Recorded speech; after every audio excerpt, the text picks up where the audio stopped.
너무나 기쁜 소식들이 끊임없이 우리 교회 가운데 들려지는 것 같아 너무나 감사합니다. 이 기쁨에 우리가 함께 동참하며 하나님께 영광 올려드리는 우리가 되었으면 좋겠습니다. 저는 어쨌든 지금 컨디션이 매우 좋지 않은 상태입니다. 감기에 걸려서 지금 계속 컨디션이 좀 저하되고 있는 과정 가운데 오늘 좀 차분하게 설교를 좀 진행하려고 하는데요. 여러분도 오늘 귀를 쫑긋 세우셔서 오늘 제가 하는 어떤 화법이라든가 볼륨에 귀를 기울이지 마시고 그 말씀 가운데 담겨져 있는 그 하나님의 능력에 귀를 기울이심으로 그 은혜를 누리시는 저와 여러분이 되었으면 좋겠습니다. 아마도 막바지 감기이지 않을까라는 생각을 해보게 되거든요. 여러분 모두가 감기 조심하심으로 영육간의 강건함으로 하나님께 영광 올려드렸으면 좋겠습니다.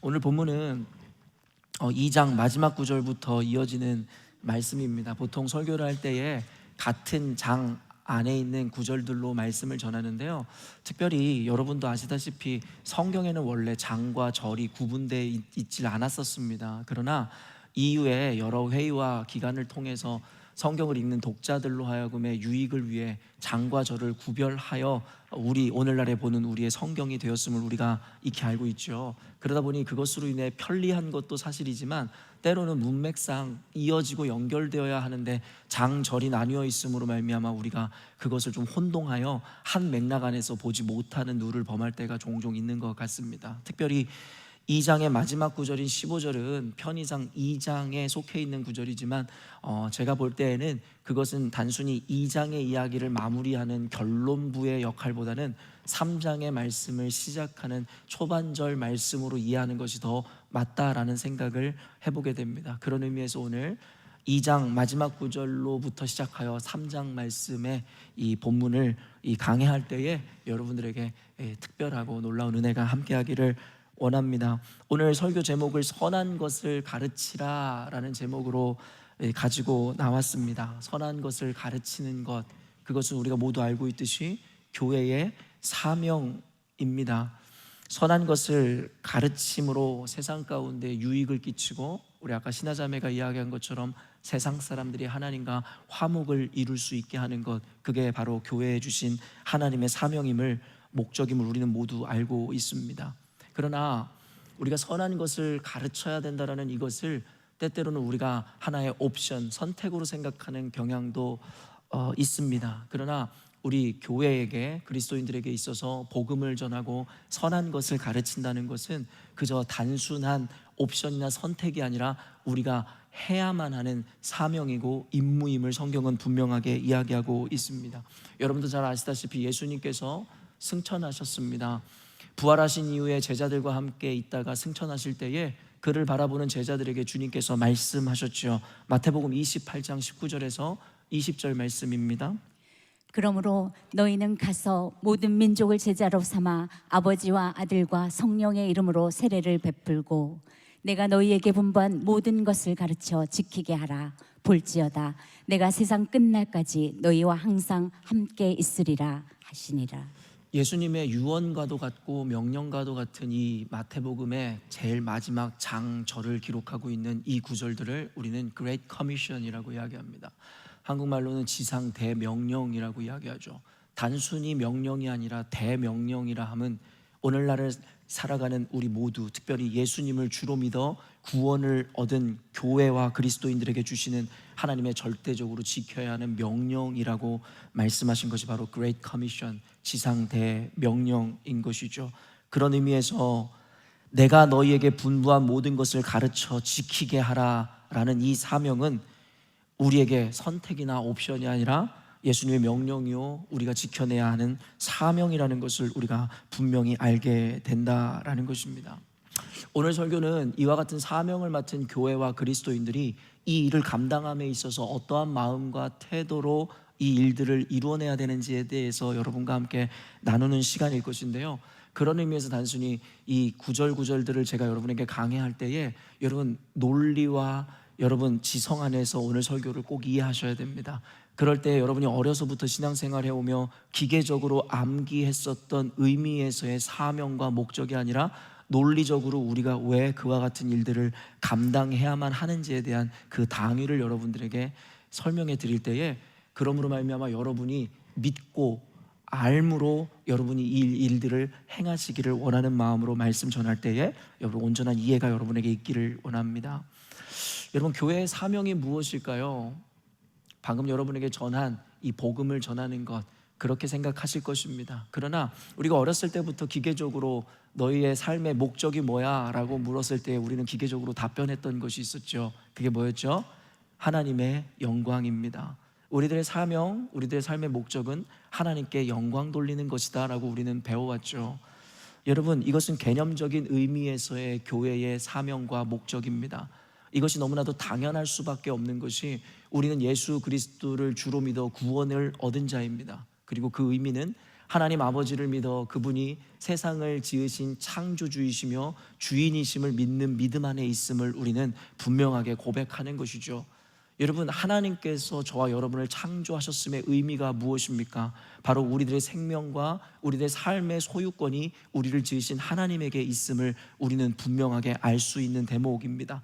세상에 존재하는 모든 것은 그것을 만드는 이의 목적을 따라 존재한다는 것을 여러분에게 여러 번 강조해 왔습니다. 그것은 여러분 이해의 차원이 아니라 당연한 상식의 차원입니다. 여러분이 무언가를 만든다 손치더라도 만들어지는 그 무언가는 여러분의 의도와 목적에 의하여 만들어질 테니까 말입니다. 그 의미는 우리가 다윈의 진화론을 따라 인간의 존재라는 것이 우연의 산물이라고 생각하는 것이 아니라 하나님의 창조에 의한 계획이었음을 믿는 자들이라면 당연하게 우리의 존재의 목적과 이유는 하나님의 영광에 있음에 대해서 부정할 자가 없을 것입니다.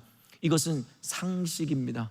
그러나 우리가 예수를 믿고 교회라 이야기하면서 세상을 살아가며 하나님의 영광과는 무관한 자신의 욕망과 정욕과 소망을 이루기 위한 삶을 산다면 여러분, 그것이야말로 모순이라는 것입니다. 어쩌면 차라리 그와 같은 자들이 교회가 아니고 나는 다윈의 진화론을 믿으며 우리의 존재는 우연의 산물일 뿐이라고 믿는 자들이라면 할 말이 없겠으나, 적어도 교회인 여러분들은 이 사실을 부정할 수 없을 것입니다. 왜냐하면 하나님 당신의 목적을 위하여 하나님께서 저와 여러분을 지으셨음을 믿는 믿음 안에 있기에 우리의 존재의 이유도 우리의 삶의 목적도 오직 하나님의 영광을 위해서야 된다는 것을 누구도 부정해서는 안 된다는 것입니다. 그런 의미에서 개념적 의미 안에서 교회의 사명은 하나님께 영광을 올려드리는 것입니다. 그러나 실제적이고 실천적인 개념에서 교회의 사명은 이와 관련해서 무엇이겠습니까? 말 그대로 복음을 전하여 영혼을 구원하는 것입니다. 여러분, 왜 교회의 실천적이고 실제적인 사명이 복음을 전하고 영혼을 구원하는 것일까요? 여러분이 이것에 대해서도 관련하여 정확한 답변을 낼 수 있어야 합니다. 이유가 무엇입니까? 하나님의 가장 큰 기쁨, 하나님이 가장 크게 영광 받으시는 것은 바로 잃어버린 영혼이 하나님께 돌아오는 것이기 때문입니다. 그렇기 때문에 우리의 존재가 개념적으로 하나님의 영광을 위해 존재한다면 하나님이 가장 기뻐하시는 일인 잃어버린 영혼이 주님께로 돌아오는 일을 교회가 감당하여 하나님의 기쁨이요 하나님께 영광을 돌려드려야 한다라는 논리이며, 그리고 그와 같은 개념입니다.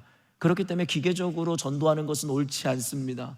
아무런 의미와 의도도 알지 못한 채, 당위도 알지 못한 채 어려서부터 신앙생활을 해오며 교회는 무조건 전도를 해야 한다니까 전도를 하는 삶은 옳지 못합니다. 늘 이야기하지만 하나님은 결과보다 과정과 그 당위의 의미를 두시는 분이심을 잊지 않으셨으면 좋겠습니다.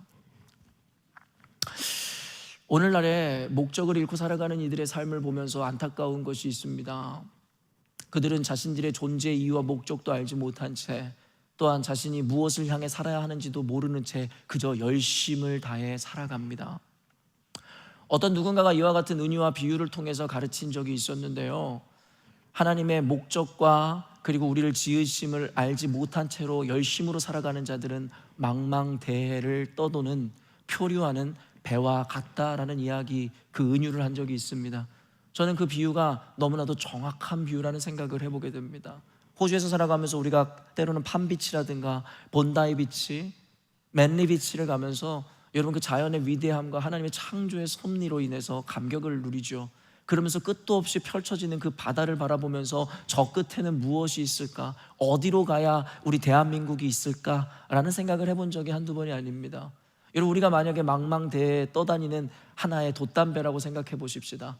여러분 말이 좋아 여행이지 얼마나 여러분 앞이 캄캄하겠습니까? 어디로 가야 할지, 무엇을 향해 가야 할지, 노는 열심히 젓고 있는데 어디로 가고 있는지조차, 어디로 흘러가는지조차도 모릅니다. 그저 좋은 대학에 가서 좋은 직장을 얻어 여러분 좋은 가정을 이루고 자녀를 많이 낳아 또 이제는 반복되이 그 아이들을 좋은 대학 보내고 좋은 직장을 보내어 좋은 가정을 이루게 하는 것이 인간 실존의 본질적인 목적이라고 여러분 생각하십니까? 그러하였다면 그것을 이룰 때마다 우리 가운데는 만족이 있었어야 합니다. 그러나 그 작은 목표들을 이룰 때마다 우리 가운데 몰려오는 것은 만족과 기쁨이 아니라 공허감과 고독감이죠. 아이들을 다 키워서 여러분 이 다른 곳으로 출가시켰지만 우리 마음 가운데 그로 인해 기쁨과 평안과 만족이 넘치는 것이 아니라 또 다른 무언가를 갈망하게 되고, 사마리아 여인이 그러했던 것처럼 우리들의 잠깐의 해갈은 있을지언정 또 다른 고독감과 괴로움이 몰려오죠. 사랑하는 성도 여러분, 좋은 집을 사고 좋은 차를 끌고 다니는 것, 행복한 가정을 이룬다라는 것 자체가 우리 삶의 목적일 수가 없습니다. 아까도 이야기한 바와 같이 그 논리를 따라 하나님이 저와 여러분을 창조하셨다면 우리 모두는 그분을 위해 존재하고 그분의 영광을 위해 존재해야만 하기 때문입니다. 우리가 논리적이고 상식적인 자라면 이것에 대해서 부정할 자가 없을 것입니다. 그러나 이와 같이 하나님의 사명과 목적을 깨달아 우리가 복음을 가르치고 전하지만 그 복음을 전하고 전도할 때마다 하나님을 알지 못하는 이들은 이와 같은 말로 우리를 조롱하고 비아냥거리죠. 자기들끼리만 신앙생활을 하면 되지 왜 남에게 전도해서 자신들을 귀찮게 하고 피해를 주냐고 말입니다. 여러분, 그러나 상식적으로 생각해보면요, 만일 저와 여러분이 예수를 믿어 구원을 얻었고 우리끼리만 예배하고 신앙생활을 한다면 여러분 그만큼 편안한 게 없습니다. 어느 날 저는 목회자로서 복음을 전하고 설교를 할 때마다 제가 느끼는 현타가 그것입니다. 어느 순간인가 내가 왜 굳이 그래야 하지? 나는 이미 예수를 알고 그로 말미암아 구원을 얻어 이미 하나님이 주시는 자유와 평강 가운데 있는데 왜 전하여도 받아들이기는커녕 비난과 모욕과 조롱을 하는 저들에게 나는 왜 계속 말씀을 전하고 가르쳐야 하는가에 대해서 때때로는 딜레마에 빠질 때가 있습니다. 아마 여러분들도 마찬가지일 것 같아요. 이 목적과 사명을 알아 가정에서, 직장에서, 사회에서 열심히 전도하는 분들이라면 그들에게 돌아오는 답변이 여러분에 대한 축복이나 칭찬이 아니라 때로는 비아냥거림과 조롱 섞인 말들일 때가 많았음을 여러분은 아시죠? 네가 믿는 예수 너나 잘 믿어, 왜 나한테까지 전해서 나를 피곤하게 하고 귀찮게 하는 거야? 라는 이야기를 들어본 적도 있을지도 모르겠습니다. 그렇습니다. 만약에 우리끼리만 신앙생활 할 수 있다면 그보다 편안한 게 없을 것입니다. 생각해보면 여러분, 우리가 구원을 받는 이유가 무엇입니까? 여러분, 왜 구원을 받았습니까? 우리가 구원을 받는 이유는 예수 그리스도를 믿음으로 말미암음입니다. 그 어떤 행위나 그 어떤 명령에 대한 순종에 의해서 이루어지는 것이 구원이 아닙니다. 그런 의미에서 지상 대명령, 예수께서 우리에게 명령하신 것은 맞지만 우리가 그것을 실행하지 않는다 하여 우리의 구원이 사라지지는 않습니다. 우리의 구원은 오직 예수 그리스도로 말미암음이기 때문입니다. 그럼에도 불구하고 우리는 왜, 무엇을 위해서 이 일을 해야 한단 말입니까? 이후에 관련 구절도 나오고 이따가 여러분에게 부연 설명해 드리겠지만 그 이유를 성경은 이렇게 이야기하고 있습니다. 왜냐하면 우리도 이전에는 저들과 같이 미련하고 어리석었으며 눈과 귀가 닫혀서 예수를 부인하던 자들이었기 때문이다라고 이야기합니다. 사랑하는 성도 여러분, 저와 여러분도 저들과 다를 바가 없었던 자였지 않습니까? 그러나 어떤 계기에 어떤 누군가의 전도와 가르침을 통해 우리도 구원을 얻었으니 이제는 우리가 이전에 우리와 같았던 자들에게 여러분 그와 같은 기회를 주는 것이 그 은혜를 갚는 것 아니겠습니까? 특별히 유교 문화권에서 자란 우리들은 여러분 이 각골난망이라는 사자성어를 우린 잘 알고 있죠. 뼈에 새기고 그 은혜를 마음에 새겨야 된다는 의미입니다. 우리가 은혜도 알지 못하는 놈이 되지 않기 위해서는 우리도 저들과 같았을 때 누군가의 전함으로 인해 구원을 얻어 이와 같은 기쁨과 은혜를 누린다면 이전에 우리와 같았던 누군가에게 우리도 그 기회를 줌으로 말미암아 그들도 우리와 같을 수 있도록 그 기회를 얻게 해야 한다라는 것입니다. 그렇기 때문에 전도는, 복음을 전하는 것은 여러 가지 의미에서 참으로 중요하며 우리가 꼭 감당해야 되는 사명입니다. 그런데요, 복음을 전하고 가르치라라는 개념과 명령을 단순하게 이해하거나 막무가내의 개념으로 이해해서는 안 됩니다. 여러분, 이 사명을 감당함에 있어서 이 개념 안에서도 질서가 있어야 합니다. 그리고 교양이 있어야 하며 품위가 있어야 합니다. 저는 오늘날의 교회가 세상에 나가 전도한다라는 이유에서 예수천당 불신지옥을 외치는 것은 옳지 않다고 생각합니다. 기존에 그렇게 전도했던 분들을 무시하거나 그들의 열정을 폄훼하고자 하는 것이 아닙니다. 그러나 성경에서 우리에게 전하고 가르치라 하는 그 메시지의 중심에는 기독교인들이 갖춰야 하는 질서 안에서의 품위와 교양도 분명하게 말씀하고 계시기 때문입니다.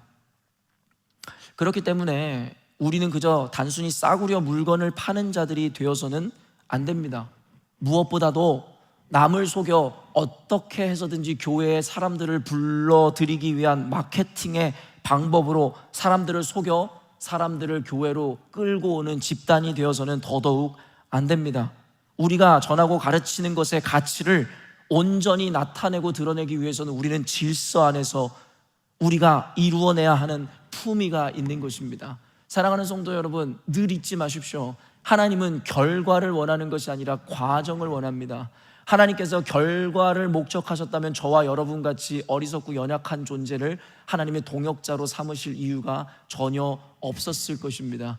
하나님은 결과보다는 과정 가운데 우리가 질서 안에서 품위와 예의 있게 하나님의 목적을 이루어 나가는 그 과정을 통해 영광 받으신다는 걸 잊지 마십시오. 하나님은 말씀으로 세상을 창조하셨습니다. 그런 그분께 모든 이들을 구원하고 교회로 이끄는 것은 너무나 단순하고 쉬운 일입니다. 그럼에도 불구하고 하나님은 그와 같은 과정을 통해 교회를 부흥시키고자 하는 것이 아니라 가치를 전하는 자들의 교양과 품위와 인격을 통해 하나님께 순종할 때 그 결과로 영광 받으시기를 원하신다라는 거예요.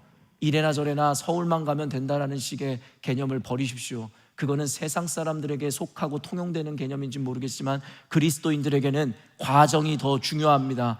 오히려 그 결과를 보지 못할지언정, 우리가 복음을 전하다 죽을지언정, 우리는 생명을 건지고자 복음을 전하는 것이 아니라 여러분, 생명을 던지고자 복음을 전하는 자일 수도 있다라는 것을 잊지 마십시오. 이와 같은 질서와 교양을 가르치기 위해서 오늘 여러분과 함께 나눈 디도서가 쓰여진 겁니다. 디도서는 여러분도 아시다시피 디모데 전후서와 더불어서 목회서신이라고 불리우는 책입니다. 말 그대로 교회를 세우고 섬기는 데 있어서 꼭 기억하고 적용, 실천해야 되는 지침서와 같이 쓰여진 것이 디도서와 디모데 전후서입니다. 그러므로 목회서신인 디도서에서 나타난 이 선한 것을 가르쳐야 한다라는 이 개념은 교회에 맡겨진 중대한 사명을 어떻게 이루어야 하는지에 대한 지혜와 적용을 우리들에게 전해주고 있습니다. 그렇기에 우리는 오늘 그것을 배워 하나님이 가장 기뻐하시는 이 사명을 감당할 수 있어야 합니다. 15절 말씀 읽어보도록 하겠습니다. 너는 이것을 말하고 권면하며 모든 권위로 책망하여 누구에게서든지 업신여김을 받지 말라. 먼저 이것이라고 이야기하는 이것이 무엇인지에 대해서 우리가 살필 필요가 있습니다. 결론부터 이야기하면 이것은 바로 광의적인 의미에서 복음이라는 표현으로 단어로 치환되어 사용할 수 있습니다.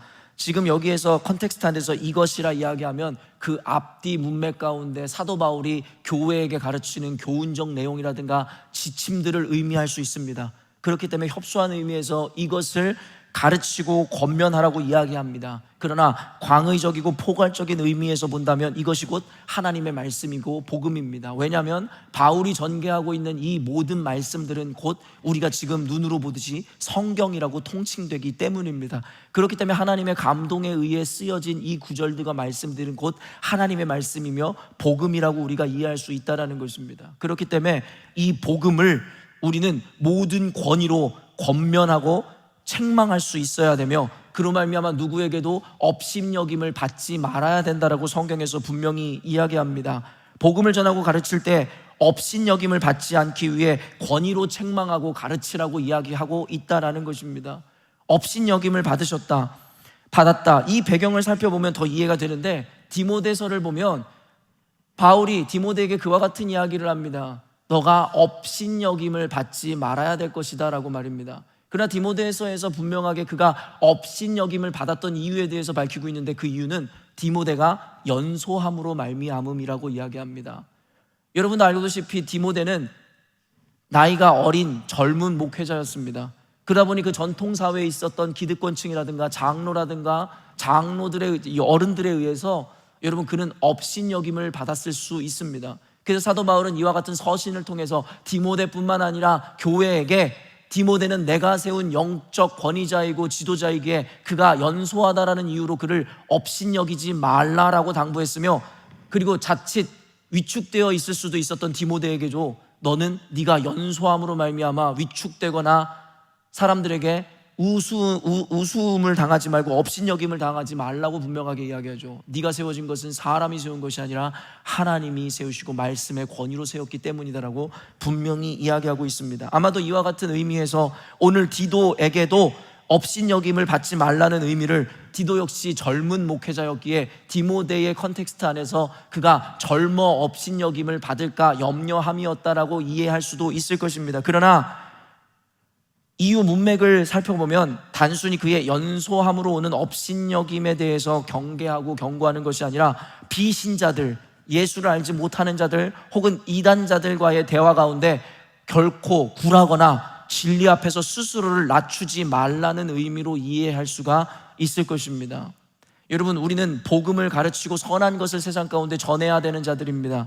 그럼에도 불구하고 우리가 잊지 말아야 하는 것은 이 복음을 전하고 가르칠 때에 결코 사람들 앞에서 스스로를 낮추거나 그 복음의 진리를 그들을 교회로 드리기 위해서 타협해서는 안 된다라고 성경은 우리들에게 분명하게 이야기하고 있다라는 거예요. 복음을 가르치고 권면하되 결코 스스로 그 목적을 이루기 위해 비굴해지거나 진리 앞에서 스스로 낮추어 업신여김을 당하지 말라는 것입니다. 여러분, 잊지 마십시오.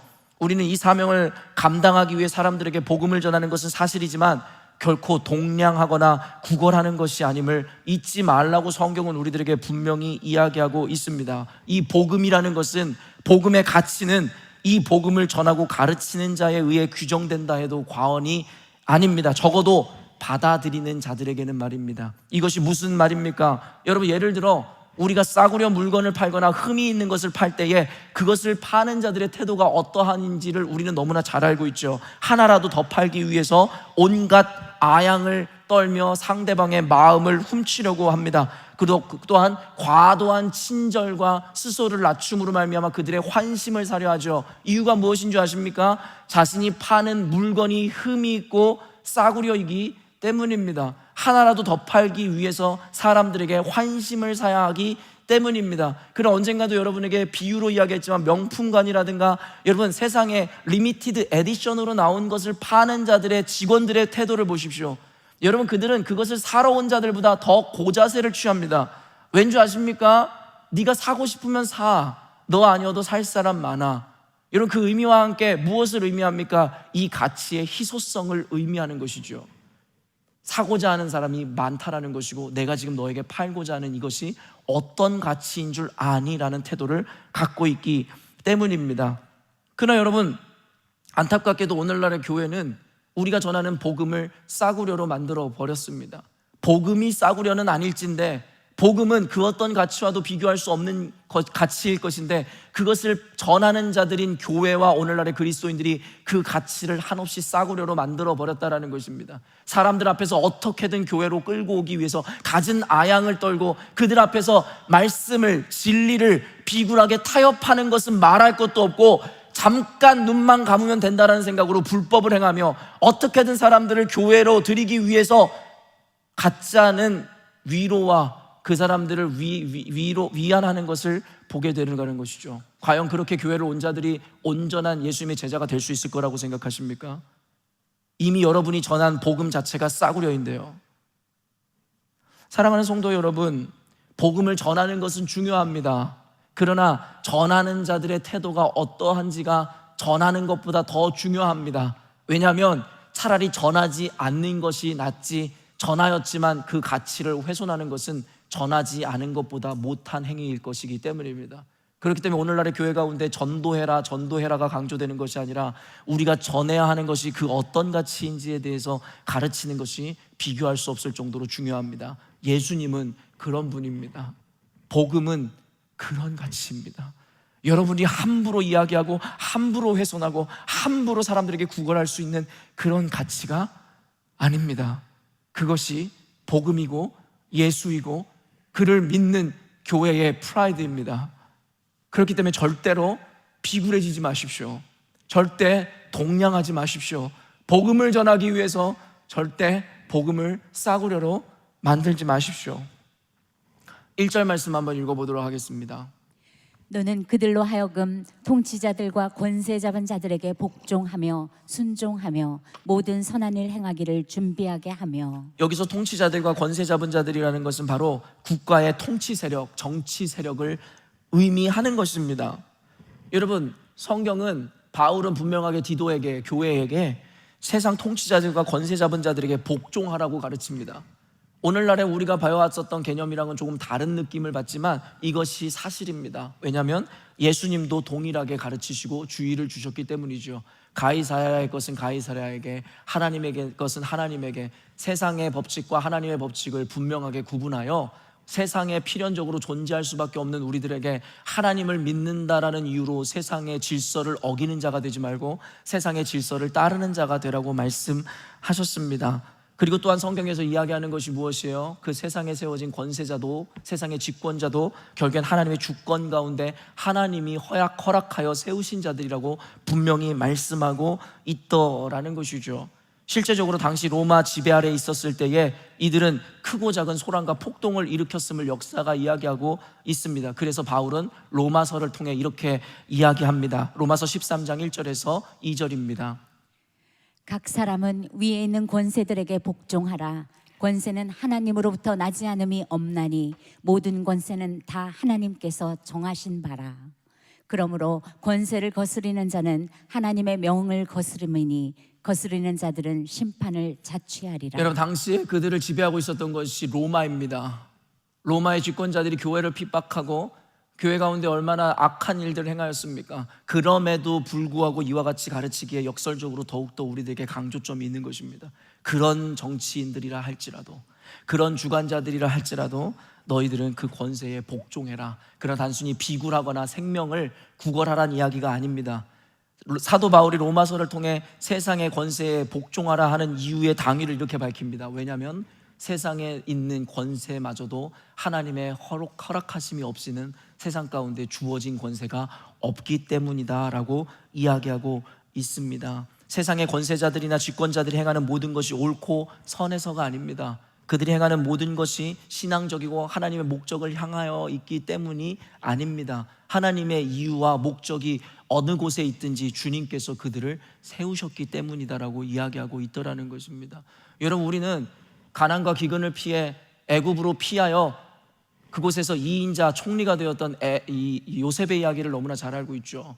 그리고 여러분, 1차 포로 시기에 끌려갔었던 다니엘과 세 친구, 결국엔 그 다니엘은 국가에서 굉장한 고위관직을 차지했음을 우리는 알고 있죠. 여러분, 그들이 고위관직을 차지했다는 것이 무엇을 의미하는지 아십니까? 왕에게 절대적 충성을 했다는 거예요.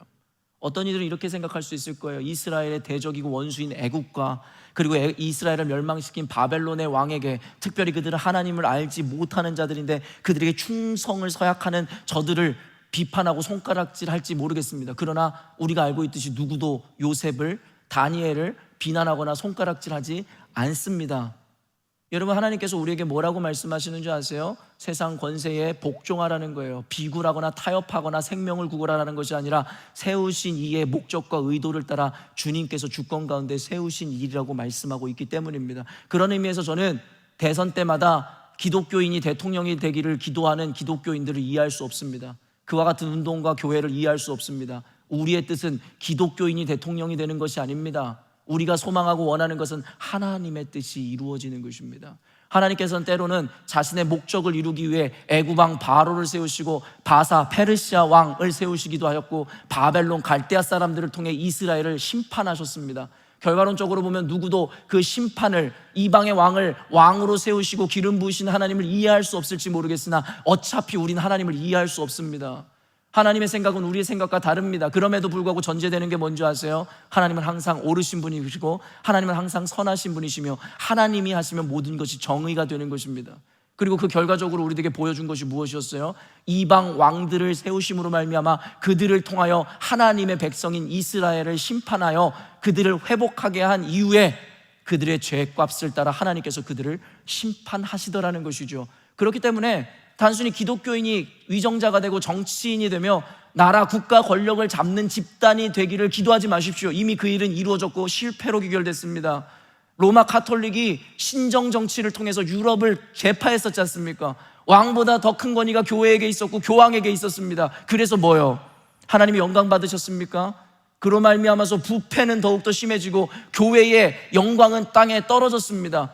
그런데 여전히도 여러분 이와 같은 역사를 통해서도 배우지 못함으로 말미암아 기독교인이 집권자가 되고 정치인이 되어야 된다고요? 그게 어떤 성경의 구절을 여러분 통해서 나오는 발상입니까? 그냥 우리가 생각하는 상식적 사고 아닙니까? 그러면 교회가 부흥할 것 같고 그러면 그리스도인들이 보호받을 것 같아서요. 하나님은 전혀 다른 것을 의미하고 있어요. 너희들 교회를 심판하기 위하여 때로는 하나님을 알지 못하는 미개한 자들을 통하여 너희들에게 메시지를 주기를 원하신다고. 여러분 그렇다면 무엇을 우리가 선택해야 하냐라는 말입니까? 여러분 국가의 집권자들이나 정치인들이 우리와 다른 어떤 정치 법안을 내고 혹은 여러분 그들이 교회와는 다른 신앙인이 아닌 모습으로 집권자가 됐다 하여도 여러분 우리가 그들에게 대항하거나 항거하거나 여러분 우리가 어떠한 이 투쟁을 하는 것을 성경은 우리들에게 요구하지 않습니다. 폭동을 일으키라고 이야기하지 않습니다. 도리어 칼로 흥한 자는 칼로 망한다라는 이야기를 통해 폭력이 세상을 바꾸는 것이 아니다라고 이야기합니다. 그럼 우리들의 태도는 무엇입니까? 바로 국가의 위정자들, 정치인들을 위해 기도해야 하는 겁니다. 하나님, 저들이 하나님의 뜻을 발견하게 하시고 주님 주신 지혜로 선한 일을 행할 수 있도록 여러분 우리들은 그들에게 폭력으로 항거하거나 투쟁하는 것이 아니라 기도로 하나님께서 이루실 일들을 바라볼 수 있는 집단이어야 합니다.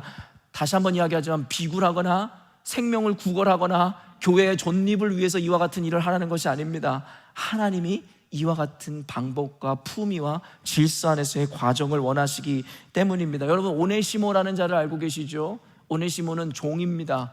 그러나 어느 날 바울을 만나 회개하여 교회의 지도자가 되고 바울의 동역자가 되었던 인물이 오네시모입니다. 그러나 오네시모의 여러분 출신 성분을 보면 종과 노예로 태어나 빌레몬이라는 자의 노예였으나 그가 주인을 해하고 그의 돈을 훔쳐 달아났던 인물입니다. 여러분이 알고 있는 성경 빌레몬서는 여러분 그 오네시모의 주인이었던 빌레몬에게 바울이 서신을 보내면서 이가 이제 예수를 믿어 변화됐으니 그를 용서하고 받아들여 달라는 간청을 담고 있는 것이 바로 빌레몬서입니다.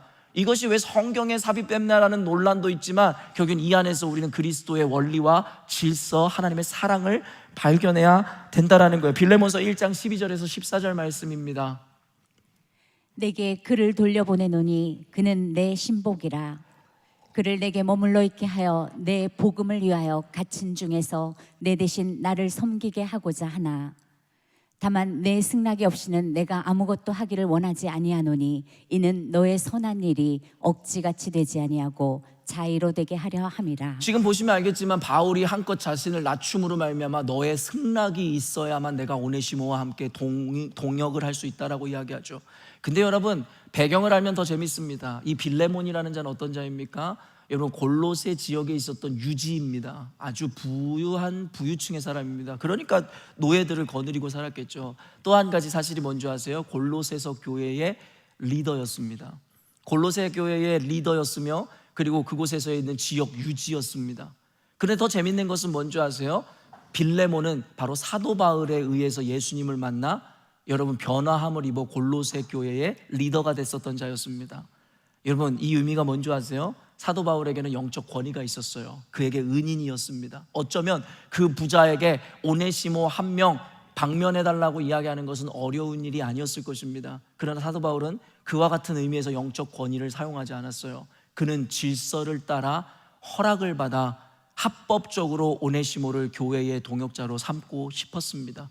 그래서 빌레몬에게 이와 같이 간청을 하기에 이르렀다라는 거죠. 왜요? 모든 것을 질서 안에서 이루길 원했다라는 거예요. 그래서 성경은 우리 안에 질서를 이야기합니다. 여러분, 이게 아까 그 이야기랑 어떤 의미가 있냐고요? 세상의 권세와 세상의 법을 지키세요. 그 질서 안에서. 때로는 교회에 불리해 보이는 것처럼 보일지라도 진리를 대적하는 것이 아니라면, 세상의 질서를 따라야만 합니다. 여러분, 다니엘 비유를 들었지요? 왕에게 만세수를 하옵소서라고 이야기할 정도로 이방 왕을 섬겼던 다니엘이었습니다. 그러나 그가 타협할 수 없었던 것이 있었죠. 바로 주님에게만 엎드려 절하고 예배하는 것이었습니다. 왕이 신상을 만들어 그것에 절하라고 했을 때는 생명을 걸고 자신의 모든 가치를 다 던지고 오직 이 믿음을 지켰습니다. 이게 그리스도인들의 균형입니다. 진리를 반하는 것이 아니라면 세상의 법과 질서가 내 생각과 부합되지 않아도 따라야 하는 것입니다. 내 안에 아무리 권리가 있고 능력이 있어도 우리는 질서 안에서 이루어야 합니다. 왜냐하면 그래야 하나님의 능력이 드러날 수 있기 때문입니다. 모든 것이 강제가 아니어야 합니다. 여러분, IS가 뭔지 아시죠? 이슬라믹 스테이트를 이야기하는 거예요. 무슬림들과 그 종교를 믿는 집단은 이슬람이라는 종교를 위해서 폭력과 살인을 마다하지 않죠. 왜요? 이슬라믹 스테이트를 만들기 위해서, 이슬람 국가를 만들기 위해서 그 종교를 받아들이지 않는 자들을 참수하는 것을 주저하지 않습니다. 그렇게 해서 이룬 이스라엘 국가, 이슬람 국가, 과연 하나님이 기뻐하시는 것일까요? 하나님께서 그와 같은 개념으로 하나님을 예배하라고 우리들을 부르고 계실까요? 우리가 폭력과 강제와 억압과 능력과 힘으로 세상을 굴복하게 하면 주님께서 과연 기뻐하실까요? 하나님께서 원하시는 교회의 영향력은 그런 것이 아닙니다. 그래서 사도 바울은 디도서를 통해 디도에게 순종과 복종과 이와 같은 일들을 통해 선한 일을 전할 수 있도록 예비하라고 이야기하고 있다라는 것입니다. 정부를 물리적으로 장악하는 것이 아니라 선한 영향력으로 그들을 감동시키라는 것입니다. 여러분, 이전에 한국 교회는, 그리고 교인들은 세상을 감동시켰습니다. 그때 당시에 샤머니즘과 토테미즘에 빠져 있었던 한국 민족들은 여러분, 기독교 종교 이방신이라 생각하며 받아들이려 하지 않았습니다. 그러다 보니까 기독교는 소수점 이하의 극소수 종교였습니다. 그러나 여러분, 어떻습니까? 세상 사람들이 예수는 믿지 않을지언정 교회는, 그리스도인들은 신뢰하고 믿었습니다. 그들은 청렴하였으며 결백하였고 정직하였습니다. 사회를 위해서, 국가를 위해서 생명을 던지는 걸 아끼지 않았습니다. 여러분, 대한민국에 일제 치하에 있을 때 독립을 외쳤었던 대부분의 리더가 기독교인이었다는 사실 여러분 알고 있습니까? 그때의 기독교는 소수점 이하의, 여러분, 극소수 종교에 지나지 않는 그와 같은 세력을 갖고 있는 집단이었습니다. 그러나 일제 치하에 있었던 대한민국의 독립을 위해 생명을 걸고 나섰던 이들이 기독교인들이었습니다. 이것이 뭘 의미하는 줄 아십니까? 기독교인들은 소수였지만, 힘은 없지만 세상에 나가 질서를, 사회를 위해서 선함을, 그 영향력을 드러내는 것을 주저하지 않았다라는 거예요. 예수 믿으라고 강요하는 것이 아니라 그들의 선함과 그들의 삶을 통해서 예수를 믿어야 하는 이유와 당위를 세상 가운데 전하는 자들이었습니다. 이것이 바로 아브라함 카이퍼 박사가 이야기하는 영역주권의 의미입니다. 어떤 목사와 그 선동을 따라 세상 정부를 집어삼키려 가는 집단들과 다르게 아브라함 카이퍼가 말하는 영역주권이라는 것은 우리가 세상에 나가 높은 권세자의 자리에 앉을 필요도 없고 우리가 정부를 우리가 장악할 필요도 없으며 우리가 있는 자리에서 이 선한 영향력으로 말미암아 사람들을 감동시켜 예수를 믿게 만드는 것, 그것이 바로 하나님의 주권을 인정하는 교회와 사람들의 행위이며 품격이며 교양이어야 된다라고 가르치는 것이 그것입니다. 여러분, 우리가 무엇을 하는지가 중요하지 않아요. 청소부가 되든 허드렛 일을 하든 세상의 CEO가 되든 변호사가 되든 관계없습니다. 어떤 일을 하든 관계없습니다. 우리는 예수를 아는 자들로서 질서 안에서 품격과 교양으로 예수님을 전해야 됩니다. 억압과 폭압과 강요와 강제가 아니라 그들의 마음이 감동되어 예수를 믿을 때에 비로소 하나님은 영광 받으시고 교회는 온전히 세워질 수 있기 때문입니다. 또한 이 선한 일을 가르치기 위해 당부합니다. 2절 말씀입니다. 아무도 비방하지 말며 다투지 말며 관용하며 범사의 온유함을 모든 사람에게 나타낼 것을 기억하게 하라. 어떤 이들은 아까도 이야기했지만 목적을 이루기 위해 수단과 방법을 가리지 말라고 이야기합니다. 그래서 무슬림들은 그와 같은 폭력을 통해 자신의 종교를 전하는 집단이죠. 그러나 우리 그리스도인들은 그렇지 않습니다. 복음을 전하고 가르치기 위해서 단순히 결과가 아닌 과정을 투명하게 그리고 거룩하게 해야 된다라고 이야기했습니다. 그렇기 때문에 도를 전함에 있어서 우리는 남을 비방하거나 다투거나 싸워 복음을 강제해서는 안 됩니다. 관용과 사랑과 용납으로 이를 전하여 가르쳐 주므로 그들로 하여금 복음을 온전히 받아낼 수 있도록 해야 합니다. 방금 앞절에서 여러분에게 설명했던 그 이유인과 동시에 3절 5절 한번 읽어보도록 하겠습니다. 우리도 전에는 어리석은 자요 순종하지 아니한 자요 속은 자요 여러 가지 정욕과 행락에 종노릇한 자요 악독과 투기를 일삼은 자요 가증스러운 자요 피차 미워한 자였으나 우리 구주 하나님의 자비와 사람 사랑하심이 나타날 때에 우리를 구원하시되 우리가 행한 바 의로운 행위로 말미암지 아니하고 오직 그의 긍휼하심을 따라 중생의 씻음과 성령의 새롭게 하심으로 하셨나니. 복음 전함의 대상자들이 선하거나 옳아서가 아닙니다. 우리가 사랑과 관용과 긍휼로 그들을 대하는 이유는 그들이 선하거나 아름다워서가 아닙니다. 왜냐면 아까도 이야기했듯이 우리도 이전에는 저들과 다를 바 없는 자들이었기 때문입니다. 예수를 알지 못하여 그를 십자가에 달아 죽였던 것이 바로 저와 여러분이기 때문입니다. 그러나 주의 은혜로 이제는 우리가 구원함을 얻어 하나님의 백성이 되었고 이제 그의 동역자가 되어 복음을 전하는 사명의 자리에 선 우리들이라면 이제는 이전에 나와 같았던 그들을 정죄하거나 비판하거나 싸우거나 다투어 믿음을 강제하는 것이 아니라 어느 날 우리에게 찾아오셨던 사랑의 예수님의 모습으로 그 은혜를 그들에게 전할 수 있어야 됨이라고 이야기하는 것입니다. 기본적으로 예수님을 알지 못하고 교회를 반하는 자들에 대하여 분노의 대상으로 생각하는 것이 아니라 이전의 올챙이적을 생각하며 나를 생각하며 긍휼의 대상으로 보라고 성경은 이야기하고 있는 것입니다. 교회를 반하는 자들을 분노의 대상으로 생각하는 것이 아니라 긍휼의 대상으로 생각하십시오. 불쌍히 여기시라는 거예요. 분노의 대상으로 여기면 우리는 싸우려 할 것이나 긍휼의 대상으로 여긴다면 우리는 사랑과 관용으로 그들을 용납하려 노력할 것입니다. 우리가 성도 되어 구원을 받을 수 있음도 우리의 옳은 행위나 어떠함 때문이 아니라 오직 그리스도의 은혜로 말미암아 우리가 칭의함을 얻었기 때문이다라고 성경은 분명히 이야기하죠. 6절에서 7절 말씀 읽어봅니다. 우리 구주 예수 그리스도로 말미암아 우리에게 그 성령을 풍성히 부어주사 우리로 그의 은혜를 힘입어 의롭다 하심을 얻어 영생의 소망을 따라 상속자가 되게 하려 하심이라. 결국엔 우리도 예수 그리스도로 말미암아 그 은혜를 통해 그와 같은 관용과 사랑을 통해 새 생명으로 탄생하였기에 이제는 그의 상속자가 되기 위하여 그가 그러하였듯이 우리도 세상을 향하여 이와 같은 태도로 나아가야 한다고 이야기하죠. 8절 말씀입니다. 이 말이 미쁘도다. 원하건대 너는 이 여러 것에 대하여 굳세게 말하라. 이는 하나님을 믿는 자들로 하여금 조심하여 선한 일을 힘쓰게 하려 함이라. 이것은 아름다우며 사람들에게 유익하니라. 여러분, 그러므로 이 복음의 도뿐만 아니라 이를 전하기 위한 모든 선한 목적과 부르심에 대하여 분명하게 가르치고 권함으로 사람들에게 유익을 끼치라고 이야기하고 있습니다. 여러분, 잊지 마십시오. 하나도 가감없이 사랑과 은혜 안에 이 도를 전해야 된다라는 것입니다. 지금까지 본문의 내용을, 강해한 내용을 종합해보면 부드러움 가운데 강함을, 강함 가운데 부드러움을 갖추어야 함을 우리들에게 강조하고 있습니다. 즉 영혼을 대할 때에는 온화하고 부드러우나 그들에게 전하는 메시지만큼은 단호하며 타협이 결코 없어야 함을 드러냅니다. 우리들의 친절이 결국 그들을 구원하는 것이 아닙니다. 우리의 친절이라는 것은 그 복음을 그들에게 전달할 수 있는 수단입니다. 그리고 결국에 그들을 변화시키는 것은 복음입니다.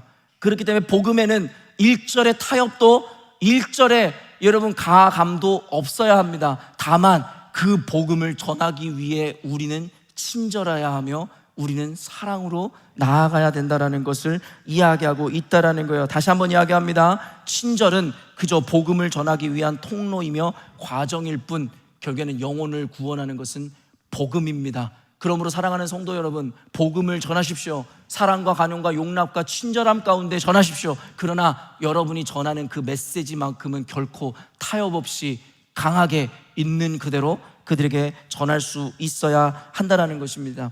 어쩌면 여기까지가 기존 교회 안에 자란 우리가 익히 아는 혹은 개념화한 내용들일 것입니다. 물론 그저 여러분들에게 애둘러 이렇게 표현할 뿐 오늘날의 교회는 이와 같은 개념조차도 인식하거나 장착하고 있지 못합니다. 그럼에도 불구하고 보편적으로 우리들이 받아들일 수 있는 내용이라고 여러분들에게 이야기하는 것입니다. 다만 우리가 이 개념 안에 간과하는 것이 바로 다음에 이어지는 내용들인데요, 9절 말씀 읽어보도록 하겠습니다. 그러나 어리석은 변론과 족보 이야기와 분쟁과 율법에 대한 다툼은 피하라. 이것은 무익한 것이요 헛된 것이니라. 여러분 9절 말씀이 이와 같이 이야기한 이후에 그러나라는 접속부사로 문장을 시작합니다. 접속부사인 그러나가 의미하는 것이 무엇입니까? 앞서 언급한 내용들에 대한 상반된 내용들이 이어질 것임에 대해서 우리들에게 암시하는 것이 바로 이 접속부사인 그러나입니다. 지금까지 여러분들에게 복음을 전하기 위하여 친절하고 사랑으로 용납으로 하라고 가르쳤는데, 그러나라는 말씀을 통해, 이 접속부사를 통해서 그 다음에 이어지는 말들은 이것에 대한 반대되는 개념이라기보다 보완해주는 개념 안에서 우리 가운데 이루어질 것이다라는 것을 우리가 생각해 보아야 한다라는 것입니다. 선한 것을 가르치기 위해 논쟁은 하지 말라는 것입니다. 때로는 우리가 그리스도를 전하기 위해 쓸데없는 논쟁이나 그로 말미암아 다투는 경우를 종종 보게 됩니다. 물론 하나님을 모욕하고 교회를 모욕하며 그리스도의 복음의 가치를 훼손하는 일들로 인해서 우리는 분노해야 합니다. 분노하고 화를 낼 수 있어야 합니다. 그럼에도 불구하고 논쟁이나 다툼은 무의미하다라고 성경은 이야기합니다. 여러분 분노하십시오. 화를 내십시오. 그러나 그와 같은 자와 다투거나 논쟁은 하지 마시라는 거예요. 그리고 우리가 그 논쟁을 피해야 하는 본질적인 이유에 대해서 이렇게 이야기합니다. 10절에서 11절입니다. 이단에 속한 사람을 한두 번 훈계한 후에 멀리하라. 이러한 사람은 내가 아는 바와 같이 부패하여 스스로 정죄한 자로서 죄를 짓느니라. 말은 굉장히 어려운 것 같지만 단순히 이야기하면 뭔지 아십니까? 어차피 그들은 받아들일 생각이 없기 때문이다라고 이야기하고 있는 것입니다. 저는 지금까지 목회를 하면서 논쟁이나 여러분 이와 같은 설득에 의해 예수를 믿는 경우를 본 적이 없습니다. 그렇게 교회를 들어온 것 같으나 결국엔 교회를 떠나거나 하나님 앞에서 잘못된 교인으로서 세워지는 것을 보게 되죠. 여러분 사도 바울도 그래서 이야기합니다. 복음 전함에 있어서 말의 지혜나 설득으로 하려 하지 않는다고 말입니다. 오직 하나님의 부르심과 능력으로 이 일들을 이루어내려 한다라고 이야기하고 있다라는 것이죠. 우리의 어리석음과 우리의 한계가 이것입니다. 자기가 복음을 알아 확신이 있고 자기 안에 지식이 있다고 하여 결국에는 그렇지 않은 자들과 논쟁을 하고 아규를 하여 나의 지식과 논리로 그를 압도하려 하더라는 거예요. 그래서 자신이 믿는 하나님에 대해서 강요하고 강제하여 그들에게 할 말 없게 만들려고 한다는 거예요. 사랑하는 성도 여러분, 저는 목회를 오래 해왔습니다. 공부도 꽤 오래 해왔습니다. 그리고 하나님이 쓰시고자 하나님이 주신 지혜도 분명히 있습니다. 그런 제가 일반 성도들과 논쟁하거나 아규하면 여러분 그들을 이길 수 없을 것이다라고 생각하십니까? 여러분 저는 목회를 하면서 상대방이 아규를 걸어왔을 때 그들의 입을 완전히 원천봉쇄했었던 적은 수도 없이 많았습니다. 그러나 여러분 그 결과가 무엇인지 아십니까? 그들은 예수를 믿지 않습니다. 우리의 착각이 이것입니다. 우리의 말이나 논리로 그들을 설득하면 그들이 예수를 믿을 것이다 라는 착각. 그러나 성경은 우리들에게 분명히 이야기하죠. 말의 논리나 지혜나 아규나 논쟁으로 예수를 믿는 일은 없다라는 거예요. 모든 것은 하나님의 부르심과 택하심 가운데 일어나는 열매일 뿐이다라고 이야기하죠. 그러므로 말미암아 사도 바울이 디도에게 뭐라고 이야기합니까? 이단이나 너희들에게 아규와 논쟁을 원하는 자들에게 그들이 원하는 것을 해주지 말라는 거예요. 그러나 한두 번 그들에게 경고하고 가르쳐주라는 겁니다. 이 말이 뭔지 아세요? 기회를 주라는 거예요. 지금은 악하고 이단자이지만 혹 우리들의 말과 권면으로 인하여 그들이 회개하고 깨달을까 하여 그러나 한두 번을 경고하고 가르쳐줬음에도 그들이 듣지 않는다면 그들에게서 떠나가라고 이야기합니다. 이게 성경의 전체적 기조입니다. 오늘날의 교회들이 이야기하는 알량한 사랑과 긍휼과는 전혀 다른 모습을 성경은 우리들에게 이야기합니다. 그들과 악수조차도 하지 말라고 서신서들에서 이야기하고 있습니다. 왠지 아세요? 누룩과 같이 너희들도 그들에게 본받아 병들 존재이기 때문이라는 거예요. 어떤 사람들은 이렇게 이야기합니다. 세상 객관적이고 자기는 세상 기준이 있어서 어떤 악인 어떤 선인을 만나도 내 기준대로 할 수 있다고. 그게 바로 어리석음입니다. 성경은 우리 실존을 죄인이라고 이야기하고 모두가 눈이 먼 맹인이라고 이야기하고 있는데, 그와 같은 자들은 성경의 가르침을 이해하지 못한 채로 스스로는 기준이 있고 정직하고 객관적여서 어떤 악인들의 말에도 요동하지 않을 수 있을 것이다라는 착각을 하기에 이르죠. 성경에서 그와 같은 자들을 미련하고 함께 멸망하는 자들이라고 분명하게 규정하고 있습니다. 그래서 뭐라고 성경에서 이야기합니까? 그런 자들과 악수조차 하지 말며 식사의 자리에서 떠나며 그들과는 함께 앉지도 말라고 이야기합니다. 마태복음 10장 14절입니다. 누구든지 너희를 영접하지도 아니하고 너희 말을 듣지도 아니하거든 그 집이나 성에서 나가 너의 발의 먼지를 떠라. 이와 같은 사람들의 특징은 무엇이냐면 자기가 세상 똑똑하고 예수님보다도 더 위대한 사랑을 가진 사람이라고 착각을 하죠. 근데 예수님은 뭐라고 말씀하십니까? 그 제자들을 보내시면서 이렇게 이야기합니다. 누구든지 너희를 영접하지도 아니하고 너희 말을 듣지도 아니하거든, 여러분, 너희를 환대하지도 않고 복음을 전하는 것을 튕겨내거나 그것을 반박하거든 그 집이나 성에서 나가 너희 발에 먼지를 떨어버리라. 무슨 말인 줄 아세요? 뒤도 돌아보지 말라는 거예요. 다시는 그곳을 방문하지도 말라는 이야기입니다. 이건 단호함입니다. 여러분, 이 단호함의 근거가 무엇입니까? 예수님이 사랑이 없어서요? 오늘날의 박애주의자들이고 휴머니즘인 그 마음을 갖고 있는 교회보다, 성도들보다 하나님이 사랑과 긍휼이 없으셔서요? 아니죠. 하나님은 알고 계신 거죠. 그 모든 것이 도리어 분란을 만들고 그 모든 것이 헛되다라는 것을 말입니다. 예수님은 이미 모든 것을 알고 계세요. 모든 것은 하나님의 주권과 섭리 가운데 이루어져야 하는 일임을 말입니다. 우리는 그저 통로가 되어 하나님의 뜻을 이루어낼 수 있도록 하는 하나의 당위가 되고 하나의 기능이 될 뿐이지 우리가 생명을 살리는 자들이 아니라는 것을 우리는 모릅니다. 사도 바울은 뭐라고 이야기합니까? 게바와 그리고 아볼로를 이야기하며 우리는 물도 주고 심었지만 자라나게 하시는 이는 하나님이라고 분명히 이야기하죠. 근데 오늘날의 교회가 하는 착각이 뭔지 아세요? 한없이 스스로를 낮추고 한없이 그들에게 굴복하고 그들에게 나아가 여러 가지 지혜, 자신들이 이야기하는 생각으로 그들에게 적당하게 타협해주면 그들이 예수를 믿을 거라고 생각합니다. 절대 아닙니다. 절대 아닙니다. 이 믿음은, 이 구원은 아무에게나 주어지는 것이 아닙니다. 누구에게나 기회가 있는 듯하지만 아무에게나 주어지는 것이 구원이 아니라는 것을 성경은 분명히 이야기합니다. 하나님에게 택한 받은 자라야, 하나님이 그 마음을 열어주어야. 여러분, 어떤 잔치에도 우리 마음대로 참여할 수 없어요. 초대장이 있어야 들어갈 수 있는 것입니다. 그리고 그 초대장을 주는 것이 주님이시고 우리를 구원의 문으로 초청하시는 분이 하나님이시라고 이야기합니다. 청함을 받지 못한 자들은 그 잔치집에 들어갈 수 없다라는 성경 구절의 말씀을 우리는 알고 있습니다. 그럼에도 불구하고 우리가 무엇이건데 우리가 호스트가 되어 그들에게 초대장을 발행해주고 그들을 구원으로 이끌 수 있다라고 생각하냐라는 말입니다. 하나님이 안 된다고 그러고 예수님도 그조차 아니라고 이야기했는데 우리가 무엇이간데 우리가 이야기하는 사랑과 관용과 용납과 평화를 외칩니까? 그래서 2024 파리 올림픽 같은 괴물과 같은 형태가 이 시대에 나타나기 시작한 것 아닙니까?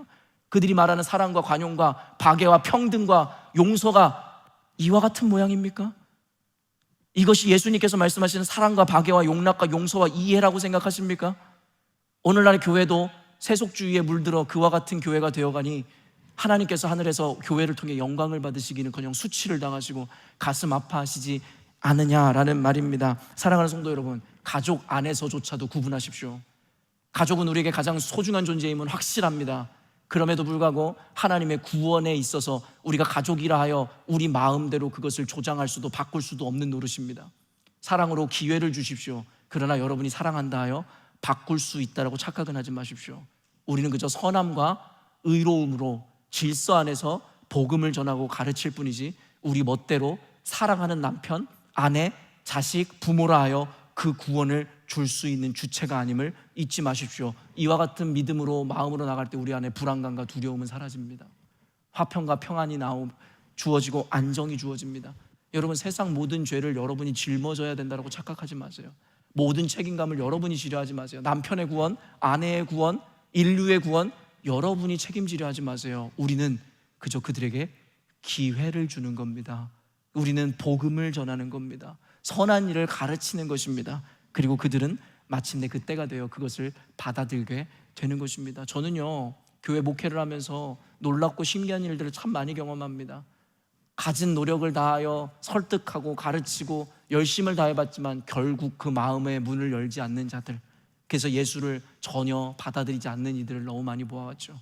근데 너무 놀라운 건 뭔지 아세요? 어떤 이에게는 그저 말 한마디 했을 뿐인데 그 마음이 열려 예수를 영접하기 시작하더라는 거예요. 여러분, 우리 교회 안에 놀라운 구성원들의 이야기 여러분 다들 아시잖아요. 예수님을 전혀 알지 못하고 교회도 다니지 않았던 자들이 예수님을 만나기 시작합니다. 이전부터 모태신앙이고 오랫동안 교회를 다녔다고 했지만 그동안에 예수님을 인격적으로 대하거나 인지하지 못했던 자들도 우리 교회를 통해서 인격이신 주님을 만남으로 동행하는 일들이 수도 없이 일어나고 있습니다. 여러분, 이게 뭔지 아세요? 복음의 능력입니다.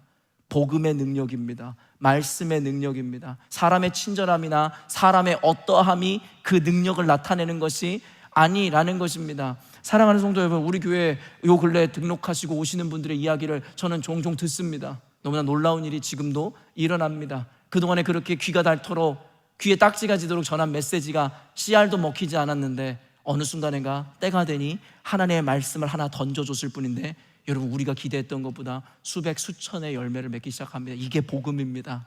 이게 교회가 모든 부담에서 벗어날 수 있는 근거입니다. 여러분이 영혼을 살리는 게 아닙니다.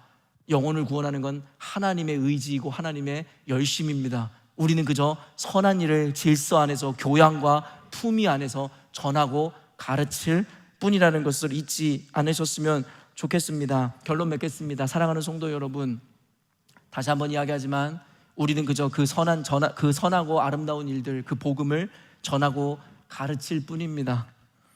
그리고 그것을 열매 맺게 하시는 분은 하나님이십니다. 그리고 저와 여러분, 우리 교회는 그 일을 위한 통로일 뿐입니다. 그렇기 위해 이 믿음 안에 우리는 질서를 따라 복음을 전하지만 품위와 인격과 교양을 갖추어 결코 타협 없는 하나님의 말씀을 전함으로 여러분, 하나님의 작정된 자들마다 우리 열린문 교회를 통해 하나님의 구원받는 자녀와 교회 되시는 일들이 저와 여러분을 통해 이루어지기를 주님의 이름으로 축원합니다. 기도하겠습니다.